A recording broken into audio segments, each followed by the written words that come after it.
আসসালামু আলাইকুম। ছোটবেলা থেকেই খালাতো ভাই রায়হানকে ভালোবাসে দিন্দা, আর অবুঝ রায়হানও তাকে ব্লাড প্রমিস করে চিরতরে এক হওয়ার। কিন্তু বড় হয়ে রায়হান বিয়ে করে অন্য কাউকে, যা দেখে নিজেকে শেষ করে দেয় দিন্দা এবং ফিরে আসে এক ভয়ঙ্কর অতৃপ্ত আত্মা হয়ে, যার উদ্দেশ্য ছিল একটাই, রায়হানের স্ত্রী সন্তানকে মেরে রায়হানকে নিজের সাথে আত্মাদের দুনিয়াতে নিয়ে যাওয়া। কিন্তু শুধু কি তাই? কারণ এই ব্যাপারটা সিম্পল মনে হলেও আসল ঘটনা ছিল সম্পূর্ণ আলাদা। স্বয়ং ইবলিশ শয়তান এই সব কিছুর আড়ালে বসে কলকাঠি নাড়াচ্ছিল। কি উদ্দেশ্য ছিল তার? সে দিনদার আত্মাকে দিয়ে কি করাতে চাইছিল? জানতে হলে দেখতে হবে আজকের এই ইন্দোনেশিয়ান পুরো গল্পটি, যার নাম জানজি দারা। গল্পের শুরুতে আমরা দিন্দা এবং রায়হান নামে দুজন ছেলে মেয়েকে দেখতে পাই, যারা কিনা সাইকেল নিয়ে একটা পরিত্যক্ত পুরনো ফ্যাক্টরির সামনে আসে এবং তার ভেতরে গোপনে প্রবেশ করে। ভেতরে ঢুকে দিন্দা রায়হানকে জিজ্ঞাসা করে এখানে কি তারা আছে। উত্তরে রায়হান বলে এখানে তারা অনেকেই আছে। আর এরপর তারা দুজন মিলে ওই ফ্যাক্টরির বিল্ডিং এর ভেতরে প্রবেশ করে, যেখানে কিছু দূর যাওয়ার পর দিন্দা আবারও প্রশ্ন করে যে রায়হান কি কাউকে দেখেছে। উত্তরে রায়হান বলে সে দেখেছে ঠিকই, তবে তারা চলে গিয়েছে। যা শুনে দিন্দা একটু অবাক হয় যে তারা কেন গিয়েছে। তখন রায়হান উত্তরে বলে যে তার দাদা বলতো আত্মারাও মানুষকে দেখে ভয় পায়, ঠিক সেইভাবে যেভাবে মানুষেরা আত্মাকে দেখে ভয় পায়। তাদেরকে দেখে কারণে এখানে থাকা আত্মারা সরে যাচ্ছে। যা শুনে আমরা বুঝতে পারি এখানে তারা কি উদ্দেশ্যে এসেছিল। মূলত রায়হান ভূত দেখতে পেত, আর দিন্দা হলো তার খালাতো বোন, যার কিনা ভূত দেখার অনেক ইচ্ছা ছিল। তাই সে রায়হানের সাথে এই পুরনো ফ্যাক্টরিতে এসেছে এখানে থাকা আত্মাদেরকে দেখতে। রায়হান তাকে শেখাচ্ছিল কিভাবে আত্মাদেরকে দেখবে, তবে সে রক্ষার খাতিরে দিন্দাকে নিজের থেকে দূরে যেতে নিষেধ করে। তবে দিন্দা তো ভূত দেখার জন্য এত বেশি এক্সাইটেড ছিল যে সে যখনই বুঝতে পারে যে রায়হান ভূত দেখতে পারছে তখনই সে সেদিকে উঠে যায়। উপরে উঠে সে রায়হানকে বলে সে যেন তাকে ভূত দেখা শেখায়। তখন রায়হান তাকে বলে যে সে প্রথমে যেন মনোযোগ দিয়ে সামনের দিকে তাকিয়ে থাকে, আর এরপর হালকা করে চোখ ঘুরিয়ে দেখার চেষ্টা করে যে পাশ থেকে কিছু নড়ছে কিনা। দিন্দা তার কথা মতো করলে সে সত্যি সেখানে কিছু একটা অনুভব করে, যেটা আস্তে আস্তে করে মাথা ঘুরিয়ে দেখতে বলে রায়হান। তবে মাথা ঘুরিয়ে দেখার পরও দিন্দা সেখানে কিছুই দেখতে পায় না। সেভাবে রায়হান হয়তোবা তার সাথে মজা করছে, তবে আমরা দেখতে পাই সেখানে সত্যি একটা আত্মা বসেছিল, যে কিনা সেখানে বসে পা দোলাচ্ছিল। তাকে এইভাবে দেখে রায়হান তো বেশ ভয় পেয়ে গিয়েছিল, তাই সে দিন্দাকে বলে দ্রুত এখান থেকে বেরিয়ে যেতে। তবে দিন্দা তো যে কোনো মূল্যে ভূত দেখতে চাইছিল, তাই সে সেখানেই দাঁড়িয়ে অপেক্ষা করছিল। এমন সময় রায়হান দেখতে পায় দিন্দা যে স্থানে দাঁড়িয়ে আছে তার নিচে থেকে বেরিয়ে আসছে এক ভয়ঙ্কর শয়তান। এটি স্বয়ং ইবলিশ শয়তান ছিল, যাকে দেখে দিন্দা নিজেও ভয় পেয়ে যায়। তারা দুজনই এবার দৌড়ে পালাতে শুরু করে, তবে ওই শয়তান তাদের পিছু করছিল। রায়হান দৌড়ে আগে চলে যায়, এদিকে দিন্দা নিচে পড়ে যায়, যার ফলে ওই শয়তান আসে তার উপর আক্রমণ করতে। এই দৃশ্য দেখে ছোট্ট রায়হান তো ভীষণ ভয় পেয়ে গিয়েছিল। এমন সময় বড় রায়হানের ঘুম ভেঙে যায়। আমরা দেখতে পাই রায়হান বড় হয়ে গিয়েছে।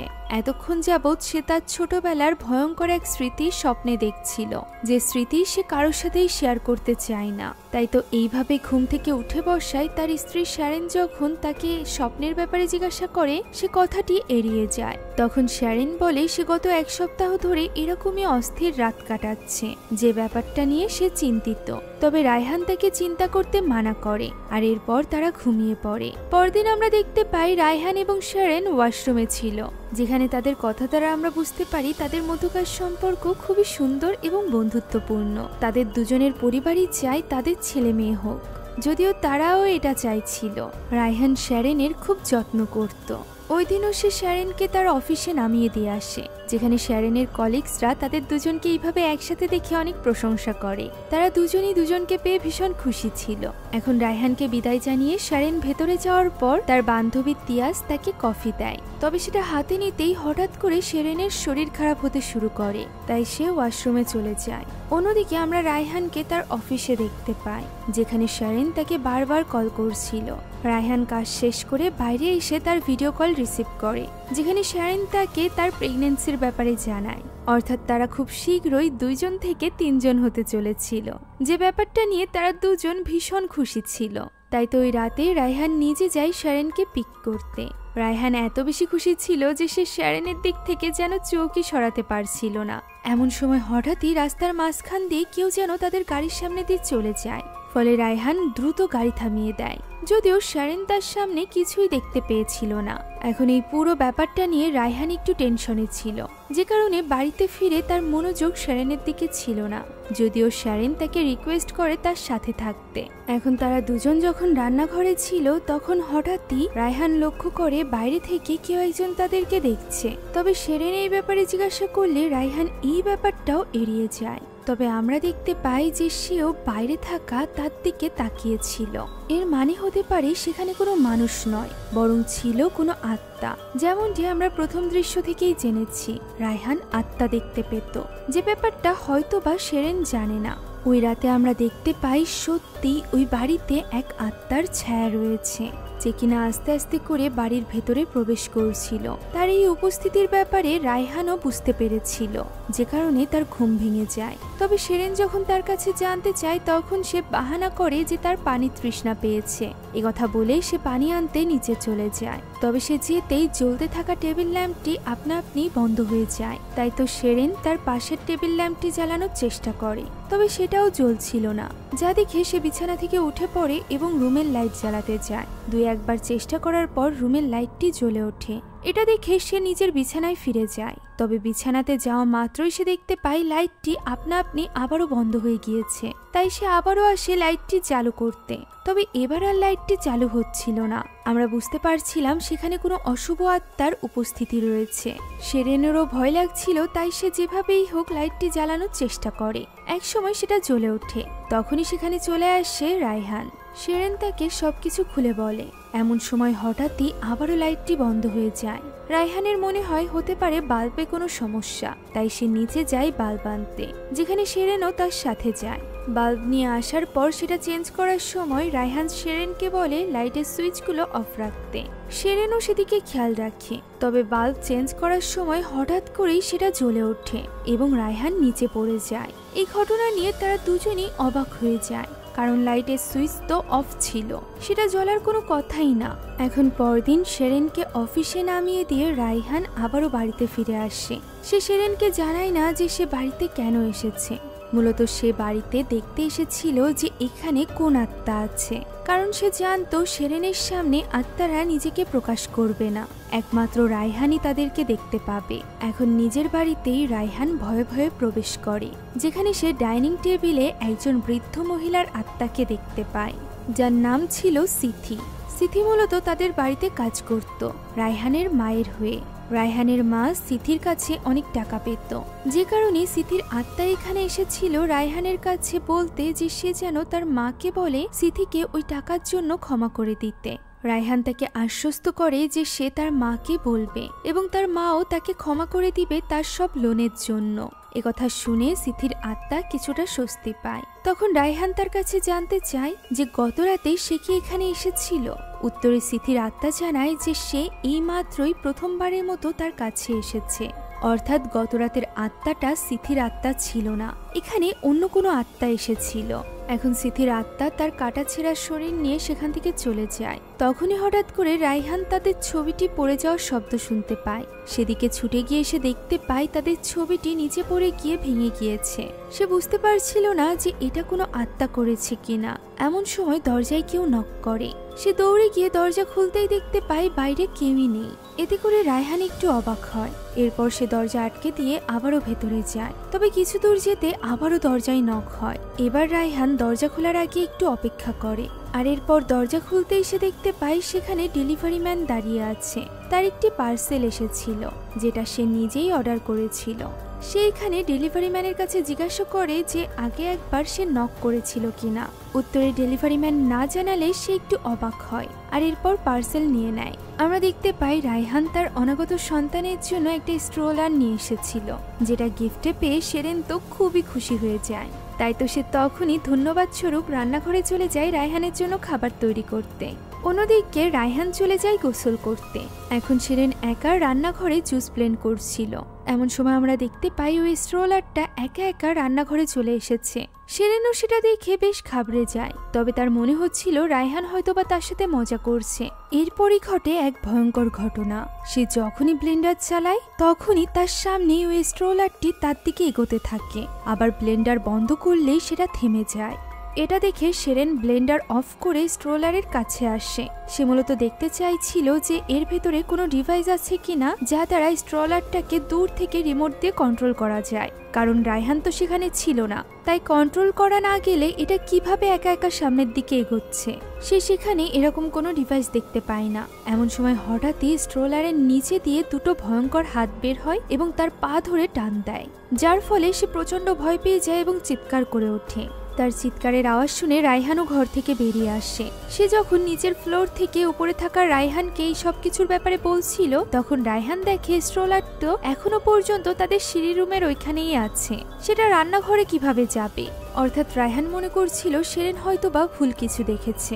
তবে শিরিন তো জানতো সে কি অনুভব করেছে, তাই সে ভয়ে রায়হানের হাত ধরে তখনই ঘরে চলে যায়। পরদিন সে অফিসে এসে এই সকল ঘটনার ব্যাপারে তার বান্ধবী তিয়াসকে সব খুলে বলে।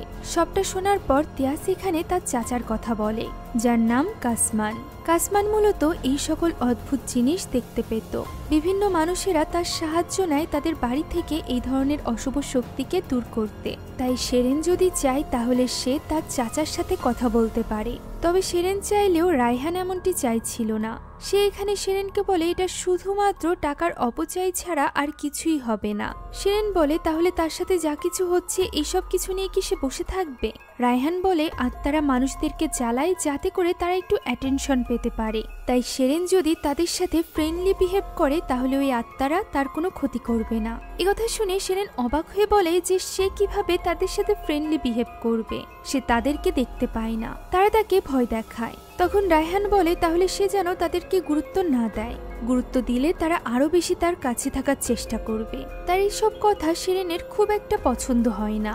এখন ওই দিন সে গোসল করতে যায়। যখন হঠাৎই ওয়াশরুমের লাইটটি বন্ধ হয়ে যায়, তখন রায়হানকে ডাক দিলে জানা যায় রায়হানই মনের ভুলে লাইটটি বন্ধ করে দিয়েছিল। শিরিন তখন রায়হানকেও তার সাথে গোসলের জন্য ডাকে। রায়হান তার সাথে জয়েনও করতে চায়, তবে তখনই তার ফোনে কল আসায় সে সেখান থেকে চলে যায়। আমরা দেখতে পাই শিরিনের কাছে কেউ একজন এগিয়ে যাচ্ছে, যাকে শিরিন মনে করছে রায়হান, কিন্তু সেটা রায়হান ছিল না, বরং একটি ভয়ঙ্কর হাত শিরিনকে স্পর্শ করছিল। এমন সময় যখনই রায়হান চলে আসে তাকে দেখে শিরিন তো অবাকই হয়ে যায়। রায়হান তো মাত্রই ওয়াশরুমে প্রবেশ করেছে, তাহলে এতক্ষণ ধরে কে তাকে স্পর্শ করছিল? এখন পরদিন এই সব কিছু নিয়ে তিয়াসের সাথে আবারও আলোচনা করে শিরিন। তিয়াস তাকে বুদ্ধি দেয় যে তার রায়হানকে জানানোর কোনো প্রয়োজন নেই। সে যখন অফিসে থাকে ওই টাইমে যেন শিরিন গিয়ে কাসমানের সাথে দেখা করে এবং তাকে নিজের বাড়িতে নিয়ে যায় ওই আত্মাকে তাড়ানোর জন্য। শিরিনও ঠিক এমনটাই করে, কেননা রায়হান তো কিছুতেই রাজি হচ্ছিল না এই ব্যাপারে কোনো কবিরাজের সাহায্য নিতে। তাই শিরিন একা একাই চলে যায় কাসমানের বাড়িতে। সেখানে তার বাড়িতে বসে সে কাসমানকে নিজের সব সমস্যার কথা খুলে বলছিল। তখনই সেখানে থাকা একটা ল্যাম্প বারবার জ্বলতে নিভতে থাকে, যা দেখে কাসমান কিছু বাচ্চাকে দাবড় দিয়ে বলে যে এইভাবে অ্যাটেনশন নেওয়ার কোনো দরকার নেই, বাড়িতে মেহমান এসেছে তাই তারা যেন শান্ত হয়ে থাকে। একথা বলা মাত্রই লাইট ফ্লিকার করা বন্ধ হয়ে যায়, যা দেখে বোঝাই যাচ্ছিল যে কাসমান নিশ্চয়ই আত্মাদেরকে দেখতে পেত। এখন ওই দিনই কাসমান যায় তিয়াসের কথা মতো শিরিনের বাড়িতে, যেখানে সে ভূতকে তাড়ানোর জন্য নিজের সাথে করে একটি শলার ঝাড়ু নিয়ে গিয়েছিল, কেননা তার মতে শলা নাকি আত্মাদেরকে বাড়ি থেকে দূরে রাখে। এখন সে বাড়িতে ঢুকে প্রথমেই রায়হানের ছবি দেখে একটু অবাক হয় এবং বলে তার মনে হচ্ছে এই ছেলেটিকে সে কোথাও দেখেছে, যদিও সে শিওর ভাবে কোনো কিছু বলতে পারে না। আর এরপর সে একা একাই ঝাড়ু হাতে পুরো বাড়িটা ঘুরতে থাকে এবং সে এক এক কোনায় সে একটা করে শলার কাঠি রেখে দেয়। এমন সময় সে হঠাৎ করেই সেখানে এক আত্মার উপস্থিতি টের পায়, যাকে দেখে সে তার পিছু করতে আরম্ভ করে।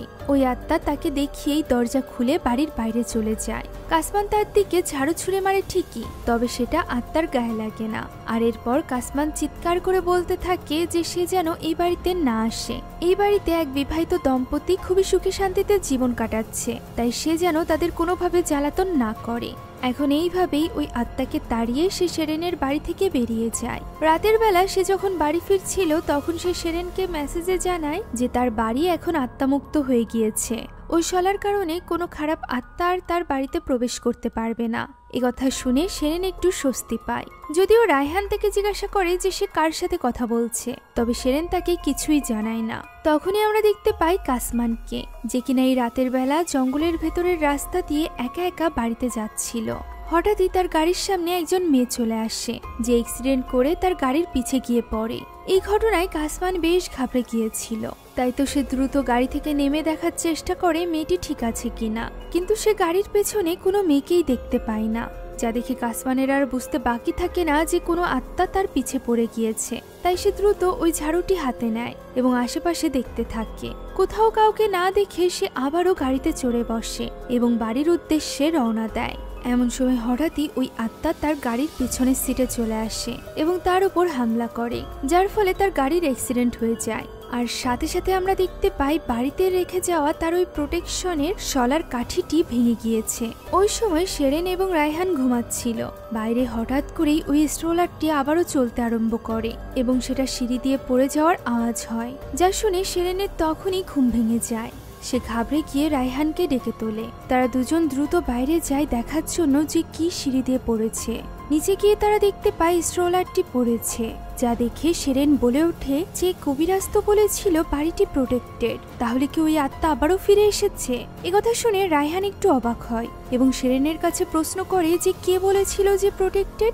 কথাটি এড়ানোর জন্য সেরেন তখনই ঘরে চলে যায়। তবে রায়হান তার পিছু পিছু যায় এবং এই ব্যাপারে জানতে চায়। তখন সেরেন বলে যে রায়হানের হয়তো বা এইসব ব্যাপারে খুব একটা গুরুত্ব নেই, কিন্তু সেরেনের খুব অসুবিধা হচ্ছে। এমনকি সে রায়হানের মায়ের কাছ থেকেও শুনেছে যে আগে কখনো রায়হান বাজে স্বপ্ন দেখে ঘুম থেকে উঠে যেত কিনা। তার মা বলেছে না, এর মানে বিয়ের পর থেকেই রায়হানের এই সমস্যা হচ্ছে। তাই সেরেনের এই সব কিছুর জন্য নিজেকেই দায়ী মনে হচ্ছিল। এছাড়া তার ভয়ও লাগছিল। এ কারণেই সেরেন হাতে হাত নিয়ে বসে থাকতে পারেনি।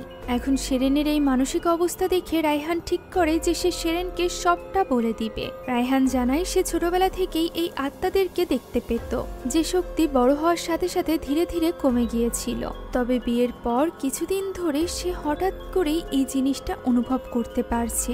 সে আবারও আত্মাদেরকে দেখতে পারছে। সে সেরেনকে বলছিল এইসব কিছু ইগনোর করতে ঠিকই, কিন্তু সে নিজের মতো করে চেষ্টা করছিল ওই আত্মাকে খুঁজে বের করতে এবং সেই আত্মার সাথে কমিউনিকেট করতে, যে ওই আত্মা আসলে কি চায়, কেন সে সেরেনকে এইভাবে জ্বালাচ্ছে। তখন সেরেন বলে সে কি জানে কোন আত্মা তাকে এইভাবে জ্বালাচ্ছে। উত্তরে রায়হান বলে যে সে প্রথমে ভেবেছিল তাদের বাড়িতে কাজ করা সিথির আত্মা হয়তো বা তাদেরকে এইভাবে জ্বালাচ্ছে, কিন্তু পরবর্তীতে সে বুঝেছে যে না, সিথির আত্মা নয়, বরং এখানে আরো কোনো আত্মা রয়েছে যে কিনা নিজেকে রায়হানের থেকে লুকাচ্ছে।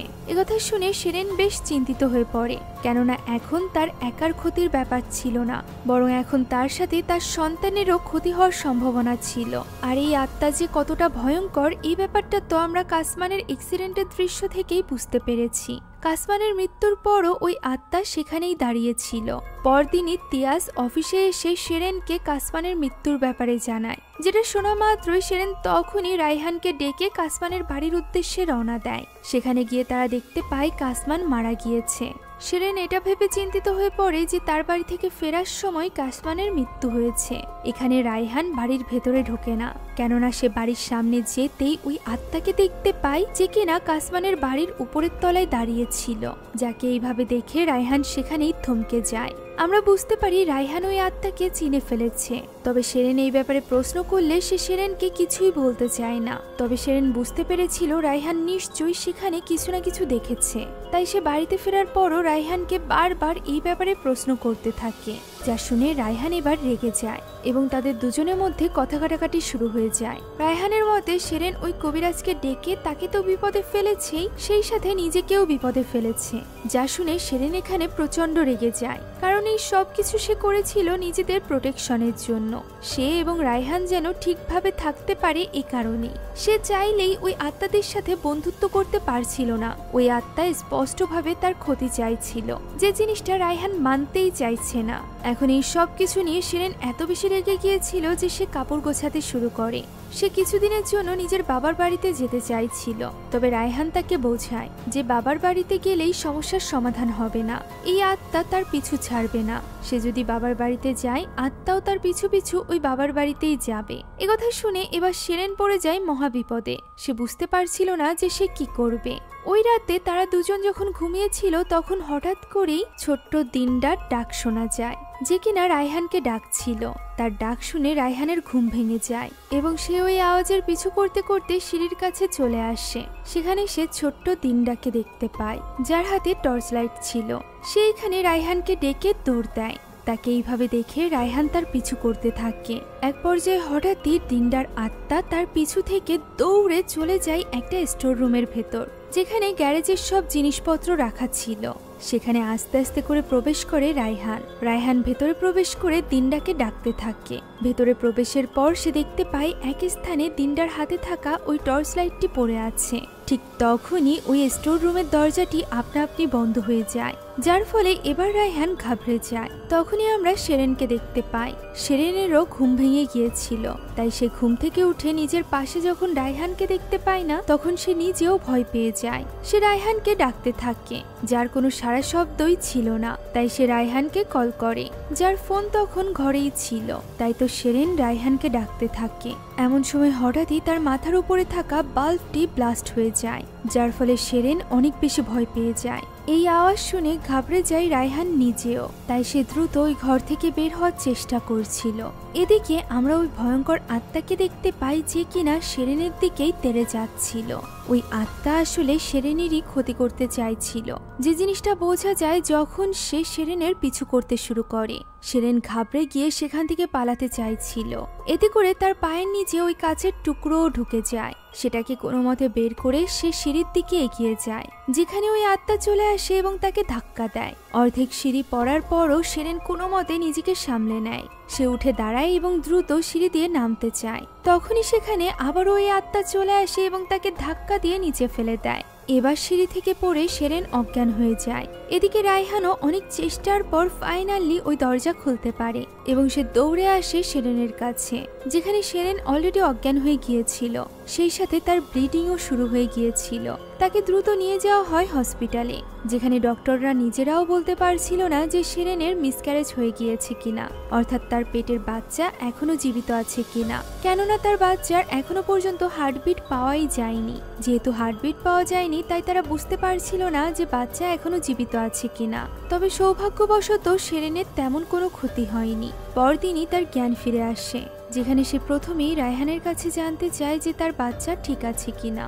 রায়হান শুধু তাকে দোয়া করতে বলে, যা শুনে শিরেনের চোখে পানি চলে আসে। এভাবেই সে আবারও ঘুমিয়ে পড়ে। এরপর যখন তার ঘুম ভাঙে, তখন সে দেখতে পায় তার পাশে রায়হান নয়, বরং তিয়াস আছে। রায়হান নাকি তিয়াসকে এখানে বসিয়ে রেখে কোনো একটা কাজে গিয়েছে।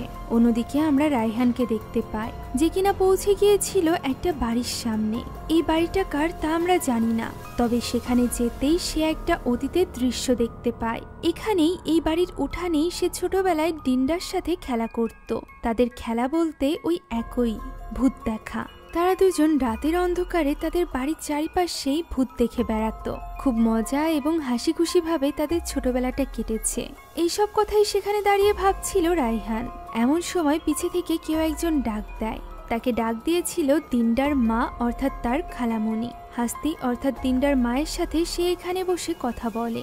যেখানে রায়হান জানতে চায় যে দিনদার আসলে কি হয়েছিল। উত্তরে হাস্তি বলে সে দিনদার ব্যাপারে কোনো কিছু বলতে চায় না, সে চায় দিনদা যেন শান্তিতে থাকুক। তখন রায়হান বলে তার মনে হয় না দিনদার শান্তিতে আছে, এ কারণেই তার সবটা জানা প্রয়োজন। এ কথা শুনে হাস্তি একটু অস্বস্তিতে পড়ে যায়, যেন সে এমন কিছুর ব্যাপারে জানতো যে ব্যাপারটা সে চাইছিল না অন্য কেউ জানুক। অন্যদিকে আমরা দেখতে পাই হসপিটালের দৃশ্য, যেখানে একজন নার্সের শরীর বেশ খারাপ লাগছিল, তাই সে হাউসকিপিং এর রুমে যায়, যেখানে আমরা ওই আত্মার উপস্থিতি টের পাই। এদিকে ততক্ষণে রায়হান হাস্তির বাড়ি থেকে হসপিটালের উদ্দেশ্যে রওনা দিয়েছিল। তার ফোনে চার্জ ছিল না, আর সে তো জানতোই না হসপিটালে কি ঘটতে চলেছে। আমরা শেরেনের বন্ধু তিয়াসকে দেখতে পাই, যার হাত থেকে পড়ে একটি কাপ ভেঙে যায়, যে কারণে সে হাউসকিপিং এর জন্য কল করে। এরপর বসে সে শেরেনের সাথে রায়হানের ব্যাপারে কথা বলতে থাকে, যেখানে শেরেন তাকে জানায় যে তার মনে হচ্ছে রায়হান তার কাছ থেকে কিছু গোপন করছে। তিয়াস তাকে বোঝানোর চেষ্টা করছিল। এমন সময় সেখানে চলে আসে ওই হাউসকিপিং এ থাকা মেয়েটি। তাকে দেখে স্পষ্ট বোঝা যাচ্ছিল যে সে স্বাভাবিক নয়। তবে এই ব্যাপারে বুঝতে না পারা তিয়াস তো তখন ভূতকে নিয়েই মজা করছিল।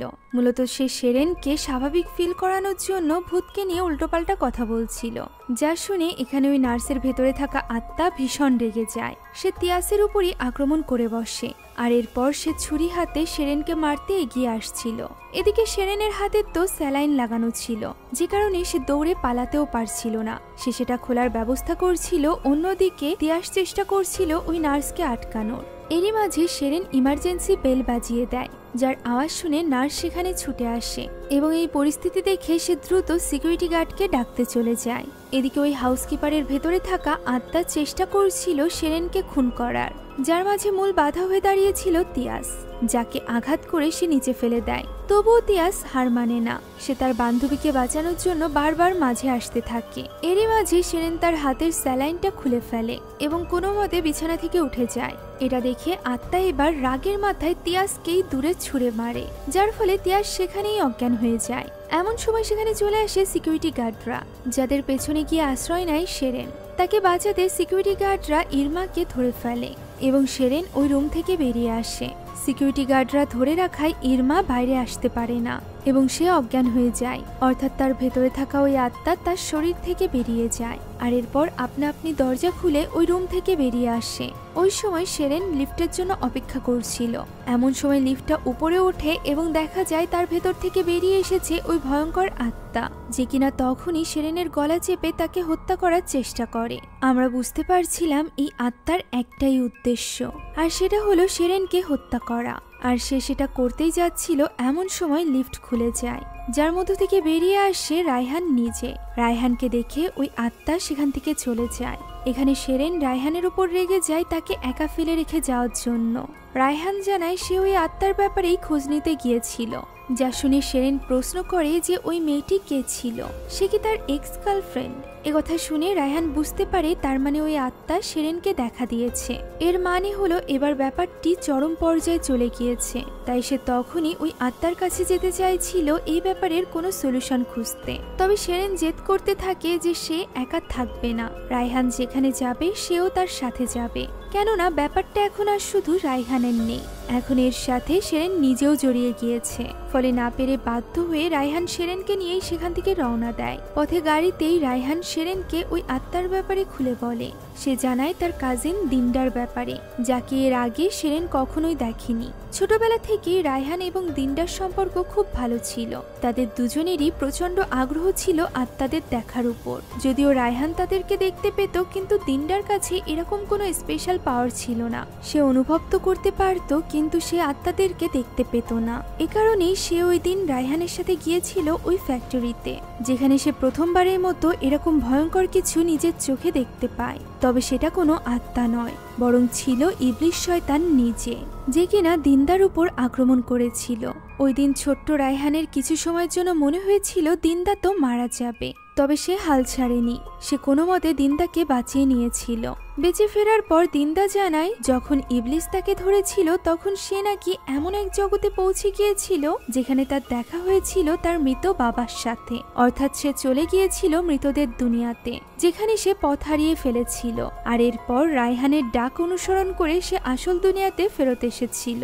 তাই তো সে এখানে রায়হানকে প্রমিস করতে বলে যে এরপর যদি সে কখনো মৃতদের দুনিয়াতে হারিয়ে যায় তাহলে রায়হান যেন তাকে একা ছাড়ে না। সেই ব্যাপারে ব্লাড প্রমিস করতে বলে। যদিও রায়হান একটু ভয় পাচ্ছিল তবুও সে রাজি হয়ে যায়। একথা শুনে বর্তমান সময়ে শেরেন বেশ ঘাবড়ে যায়, কেননা ব্লাড প্রমিস যাই তাই ব্যাপার ছিল না। রায়হান জানায় এই ঘটনার পর দিনই দিনদা শহরে শিফট হয়ে গিয়েছিল।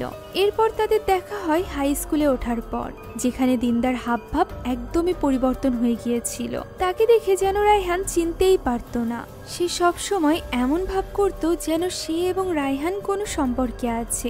রায়হান তাকে অনেক বোঝানোর চেষ্টা করত যে তারা দুজন ভাই বোন, তারা দুজন কখনোই বয়ফ্রেন্ড গার্লফ্রেন্ড হতে পারবে না। ওই সময় রায়হান তাদেরই কলেজের নিতা নামের এক মেয়েকে পছন্দ করত, যেটা জানার পরও দিনদা এমন ভাব করত যেন তার এই ব্যাপারে কোনো কিছু যাই আসে না। একদিন নিতার রায়হানের সাথে বাইকে করে বাড়িতে ফেরার কথা ছিল, তবে দিনদা সেখানে এসে জোর করে রায়হানের সাথে বাইকে উঠে যায়, যার ফলে নিতা উঠে পড়ে তাদের আরেক ক্লাসমেট ইমিরের বাইকে।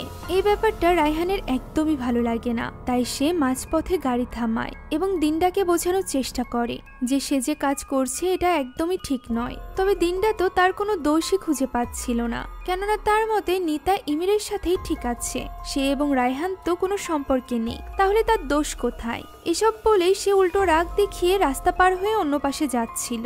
এমন সময় সে লক্ষ্য করে রাস্তার অপর পাশ থেকে একটা ট্রাক আসছে এবং আরেক দিক থেকে ইমিরের বাইকে করে নিতা এবং ইমির আসছে, যা দেখে সে এমনভাবে বাইকের সামনে চলে আসে যে ইমির তাকে বাঁচাতে গিয়ে ওই ট্রাকের নিচে চলে যায়। এতে করে নিতা এবং ইমির ওই অ্যাক্সিডেন্টে মারা যায়। কিন্তু এই ঘটনায় বিন্দুমাত্র আফসোস ছিল না দিনদার, এমনকি সে তো তাদের জানাজায়ও যায় না, যেটা দেখে রায়হান বেশ অবাক হয়। সে দিনদাকে এই ব্যাপারে প্রশ্নও করে, তবে দিনদা তার উত্তর দেওয়ার বদলে উল্টে জিজ্ঞাসা করে যে সে যদি কখনো মারা যায় তাহলে রায়হান কি তার প্রমিস মোতাবেক তার সাথে মৃতদের দুনিয়াতে যাবে? রায়হান এই কথা শুনে বেশ অবাক হয়ে যায়, কেননা ছোটবেলার এই প্রমিসের কথা সে তো ভুলেই গিয়েছিল। এটুকু শুনেই শেরেনের আর বুঝতে বাকি থাকে না যে দিনদা রায়হানকে পছন্দ করত। রায়হান বলে আজ সে দিনদার মা অর্থাৎ হাস্তির সাথে দেখা করেছিল, যার কাছ থেকে সে জানতে পেরেছে যে দিনদা নাকি কালো জাদুর প্র্যাকটিস করত। তাই রায়হানের মনে হয় যে ছোটবেলাতে ওই ঘটনার সময় হয়তোবা শয়তান কোনোভাবে দিনদাকে পজেস করে ফেলেছিল, যে কারণে তার মধ্যে এই ধরনের পরিবর্তন এসেছে। শেরেন প্রশ্ন করে যে দিনদা এখন কোথায়? উত্তরে রায়হান বলে দিনদা মারা গিয়েছে। সে হাস্তির কাছে জিজ্ঞাসা করেছিল যে দিনদা কিভাবে মারা গিয়েছে। হাস্তি জানায় দিনদা কালো জাদু করা শিখছে, এটা জানার সাথে সাথেই সে তাকে বিদেশে পড়াশোনার জন্য পাঠিয়ে দিয়েছিল, যেখান থেকে সে হঠাৎই একদিন ফেরত আসে, কেননা সে জানতে পেরেছিল যে রায়হানের বিয়ে হচ্ছে, যেটা হাস্তি তার কাছ থেকে গোপন রেখেছিল, কেননা সে জানতো দিনদা রায়হানের ব্যাপারে কি অনুভূতি রাখে। সে এখানে দিনদাকে বোঝানোর চেষ্টা করে যে রায়হান তার ভাই, তার ব্যাপারে তার এরকমটি ভাবা উচিত না, যা শুনে দিনদা প্রচন্ড রেগে যায়। সে বলে সারা জীবন সে তাদের সবার কথা শুনে চলেছে, সে শুধুমাত্র একটাই জিনিস চেয়েছে, আর সেটা হলো রায়হান, যেটা তার মা তাকে দিতে পারছে না। একথা বলে সে রাগের মাথায় ঘরে চলে যায়। সেখানে সে তার মাকে উল্টোপাল্টা কথা বলতে থাকে। সে কিছুতেই নিজের রাগকে কন্ট্রোল করতে পারছিল না। হাস্তি জানতো রাগের মাথায় দিনদা কত কি করতে পারে, তাই সে দ্রুত বাইরে থেকে দরজাটি লক করে দেয়, যেটা বুঝতে পেরে দিনদা আরো বেশি রেগে যায়। সে রাগের মাথায় বারবার দরজা খুলতে বলে, কিন্তু এরপরও যখন তার মা দরজা খোলে না তখন সে রূপ নেয় এক শয়তানে। আমরা বুঝতে পারি ছোটবেলার ওই ঘটনার পর থেকে ইবলিশ শয়তান তার রাগের মধ্যেই বাস করত। যখনই সে বেশি ইমোশনাল অথবা রাগান্বিত হয়ে পড়ত তখনই ইবলিশ তাকে দিয়ে খারাপ কিছু করাতো, যেমনটি সে নিতা এবং ইমিরের সাথে করেছিল। এই মুহূর্তেও আমরা দেখতে পাই দিনদার চোখ লাল হয়ে গিয়েছে। সে এক ধাক্কায় দরজা ভেঙে ফেলে। তার হাতে ছিল তখন রায়হান এবং তার ওই প্রমিসের ছবিটা। সে এই ভয়ঙ্কর রূপ নিয়ে তার মায়ের কাছে আসে এবং তাকে বলে এতদিন সে তাকে নিয়ন্ত্রণ করেছে, তবে এবার যেন হাস্তি তাকে নিয়ন্ত্রণ করার কথা স্বপ্নেও না ভাবে। এরপরও হাস্তি তাকে আটকানোর চেষ্টা করলে সে হাস্তিকে আঘাত করে অজ্ঞান করে দেয়। আর এরপর সরাসরি চলে যায় ওই পুরনো ফ্যাক্টরিতে। সেখানে সে নিজেকে শেষ করে দেয়, ঠিক ওই স্থানটিতে যেখানে সে ইবলিসের দেখা পেয়েছিল। তার লাশের কাছে পড়েছিল তার এবং রায়হানের ব্লাড প্রমিসের সেই ছবিটি। দৃশ্য বর্তমানে ফিরে আসে, যেখানে রায়হান বলে যে কোনো আত্মা মৃত্যুর পর সেই মানুষটিকেই বিরক্ত করতে থাকে যে মানুষটির সাথে তার কোনো দেনা পাওনার ব্যাপার থাকে। কথা শুনে সেরেন জিজ্ঞাসা করে দিনদা তার কাছে কিছু পেত নাকি রায়হান দিনদার কাছে কিছু পেত, সে কিভাবে দিনদার আত্মার হাত থেকে মুক্তি পাবে। উত্তরে রায়হান বলে তাকে দিনদার অর্থাৎ মৃতদের দুনিয়াতে যেতে হবে, যেমনটি সে সেদিন তাকে প্রমিস করেছিল। তার এই উত্তর শুনে সেরেন হতবাক হয়ে যায়, কারণ এতে আদৌ রায়হান ওই দুনিয়া থেকে ফিরে আসতে পারবে কিনা তার কোনো নিশ্চয়তা ছিল না। আপাতত রায়হান সেরেনকে নিয়ে পৌঁছায় হাস্তির বাড়িতে, যেখানে হাস্তি প্রথমবারের মতো সেরেনকে দেখে এবং তার কাছে দিনদার হয়ে মাফ চায়, কেননা সে বুঝতে পেরেছিল যে তার এই অবস্থা দিনদার আত্মাই করেছে। সে সেরেনের বিশ্রাম নেওয়ার ব্যবস্থা করে আর এরপর রায়হানের সাথে কথা বলে, যেখানে রায়হান ওই আত্মাদের দুনিয়াতে যাওয়ার ব্যাপারটা জানায়, যা শুনে হাস্তি নিজেও ভয় পেয়ে যায়। তবে রায়হানের মতে এছাড়া তার হাতে আর কোনো উপায় নেই। সে এতদিন ধরে এই ব্যাপারটাকে ইগনোর করে দেখেছে, যার পরিণাম হিসাবে সে প্রায় নিজের স্ত্রী সন্তানকে হারাতে বসেছিল। তাই এবার তাকে তার প্রমিস রাখতে হবে। যা শুনে হাস্তি তাকে প্রশ্ন করে যে সে কিভাবে আত্মাদের দুনিয়াতে যাবে। উত্তরে রায়হান বলে যে ছোটবেলায় যেভাবে দিনদা আত্মাদের দুনিয়াতে গিয়েছিল, অর্থাৎ ওই পুরনো ফ্যাক্টরির যে স্থানে ইবলিশ শয়তান রয়েছে ওই স্থানটিতে সে যাবে। পরদিন ভোরেই সে সেখানে গিয়ে পৌঁছায়, যেখানে সে আত্মার উপস্থিতি টের পাচ্ছিল, যেখানে খারাপ আত্মা এবং ভালো আত্মা দুটোই ছিল। একটা আত্মা তাকে ডেকে নেয় উঁচু এক স্থানে, যেখানে দাঁড়িয়ে দিনদা ওই শয়তানকে দেখেছিল, যেখানে ওঠার আগে একটা ভালো আত্মা তাকে নিষেধ করে, কেননা সে বুঝতে পেরেছিল যে রায়হানের ক্ষতি হবে। তবে রায়হান তার কথা শোনে না।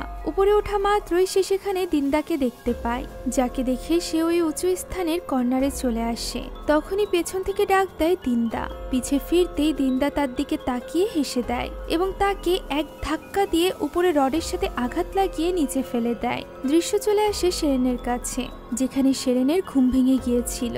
ঘুম ভাঙতেই সে হাস্তির কাছে জিজ্ঞাসা করে রায়হান কোথায়। হাস্তি তাকে খুলে বলে যে রায়হান ওই পুরনো ফ্যাক্টরিতে গিয়েছে, আর রায়হান যেহেতু জানতো যে সেরেন জেগে থাকলে তাকে যেতে দিবে না, তাই সে সেরেনকে ডাকেনি। এটা শুনে সেরেন অনেক বেশি ভয় পেয়ে যায় এবং দ্রুত রায়হানকে কল করতে বাইরে চলে আসে, যেখানে আমরা রায়হানকে দেখতে পাই। তবে রায়হান সেরেনের সামনে থাকলেও সেরেন তাকে দেখতে পারছিল না, কেননা রায়হান ছিল আত্মাদের দুনিয়াতে, যেখানে তার সাথে ছিল দিনদা। রায়হান যখন সেরেনের সাথে কথা বলার চেষ্টা করছিল, তখন দিনদা তাকে বলে যে সেরেন তাকে দেখতে পাবে না, তারা দুজনই এখন আত্মাদের জগতে। সে অনেক খুশি যে রায়হান তার প্রমিস রেখেছে। সে মৃত্যুর পর তার সাথে আত্মাদের দুনিয়াতে এসেছে, আর এখন তারা দুজন একসাথে সারা জীবনের জন্য এখানে থেকে যেতে পারবে। যা শুনে রায়হান অনেক বেশি ঘাবড়ে যায়। আমরা দেখতে পাই সেরেনেরও অনেক চিন্তা হচ্ছিল, তাই সে হাস্তিকে নিয়ে তখনই বেরিয়ে পড়ে ওই ফ্যাক্টরির উদ্দেশ্যে। তাদেরকে নিজের সামনে দিয়ে যেতে দেখে রায়হান আরো বেশি ঘাবড়ে যায়। সে দিনদাকে বোঝানোর চেষ্টা করে যে তারা দুজন এখন আর বাচ্চা নেই, তাদের দুজনের একজন একজনের ইচ্ছার প্রতি সম্মান রাখা উচিত। তখন দিনদা বলে কিসের সম্মান, তারা দুজন এখন মৃতদের দুনিয়াতে আছে, যেখানে এইসব কাজিন, খালাতো ভাই, খালাতো বোন এসবের কোনো মানে নেই। তারা দুজন চাইলেই একসাথে থাকতে পারবে। তার কি মনে হয় দিনদা এমনি এমনি প্রাণ দিয়েছে তাকে শেষবারের মতো দেখার জন্য? না, দিনদা প্রাণ দিয়েছিল তার সাথে একসাথে থাকার জন্য। সেই ব্যাপারটা বোঝানোর জন্য তখনই রায়হানকে নিয়ে চলে যায় ওই ফ্যাক্টরির ভেতরে, যেখানে রায়হানের শরীর তাদের সামনেই পড়েছিল। এদিকে সেখানে পৌঁছে গিয়েছিল সেরেন নিজেও। সেরেন দৌড়ে এসে রায়হানের শরীর নিয়ে কাঁদতে থাকে। এই দৃশ্য দেখে রায়হানের আত্মার অবস্থাও খারাপ হয়ে যায়। সে অনেক বেশি ভয় পেয়ে গিয়েছিল, কিন্তু দিনদার আত্মা তাকে বারবার ভয় পেতে নিষেধ করে। এদিকে সেরেন হাল ছাড়ে না। তখনও পর্যন্ত রায়হানের নিঃশ্বাস চলছিল, তাই সে দ্রুত অ্যাম্বুলেন্স ডাকে এবং তাকে নিয়ে রওনা হয় হসপিটালের দিকে। এই সব কিছু রায়হান নিজের চোখে দেখতে পারছিল। সে এখানে দিনদার কোনো কথা না শুনেই বাইরের দিকে দৌড়ে যায়।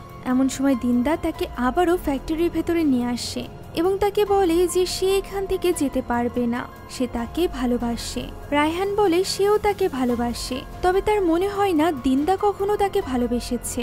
সে শুধুমাত্র একটি ব্যাপারকেই ভালোবেসেছে, আর সেটা হলো রায়হান এবং সে একসাথে সারা জীবন থাকবে। সে যদি প্রকৃতপক্ষে রায়হানকে ভালোবাসতো তাহলে জেদ করতো না, রায়হানকে রায়হানের মতো করে জীবন কাটাতে দিত। সে তার স্ত্রী এবং সন্তানের কোনো ক্ষতি করতো না, আর সর্বোপরি সে রায়হানকে মারার চেষ্টা করতো না। যা শুনে দিনদা এখানে বুঝতে পারে যে সে কত বড় ভুল করেছে এদিকে ততক্ষণে রায়হানকে নিয়ে যাওয়া হয়েছিল হসপিটালে, যেখানে সেরেন অধীর আগ্রহ নিয়ে অপেক্ষা করছিল যে কখন রায়হানের জ্ঞান ফিরে আসবে। অন্যদিকে রায়হান দিনদাকে বোঝায় যে সে যদি তাকে সত্যিই ভালোবেসে থাকে তাহলে সে এই মৃতদের দুনিয়া থেকে বের হওয়ার পথ তাকে দেখাবে। দিনদাও এখানে নিজের ভুল বুঝতে পারে এবং রায়হানকে জড়িয়ে ধরে কাঁদতে থাকে। সে রায়হানের থেকে আলাদা হতে চাইছিল না ঠিকই, তবে সে রায়হানকে সত্যিই অনেক ভালোবাসতো। তাই সে এবার চাইছিল রায়হান যেন নিজের জীবন সুন্দর করে কাটায়। সে রায়হানকে এই দুনিয়া থেকে বের হওয়ার পথ দেখাতে যাবে, এমন সময় হঠাৎই তার কিছু একটা হয়ে যায়। সে রায়হানের আত্মাকে দূরে ঠেলে ফেলে দেয়, যেন তার মধ্যে প্রবেশ করছিল কোনো ভয়ানক শক্তি। আমরা বুঝতে পারি দিনদার আত্মা মূলত ইবলিসের কাছে বন্দী, তাই তো সে চাইছিল না যে রায়হান যেন এই দুনিয়া থেকে বের হোক।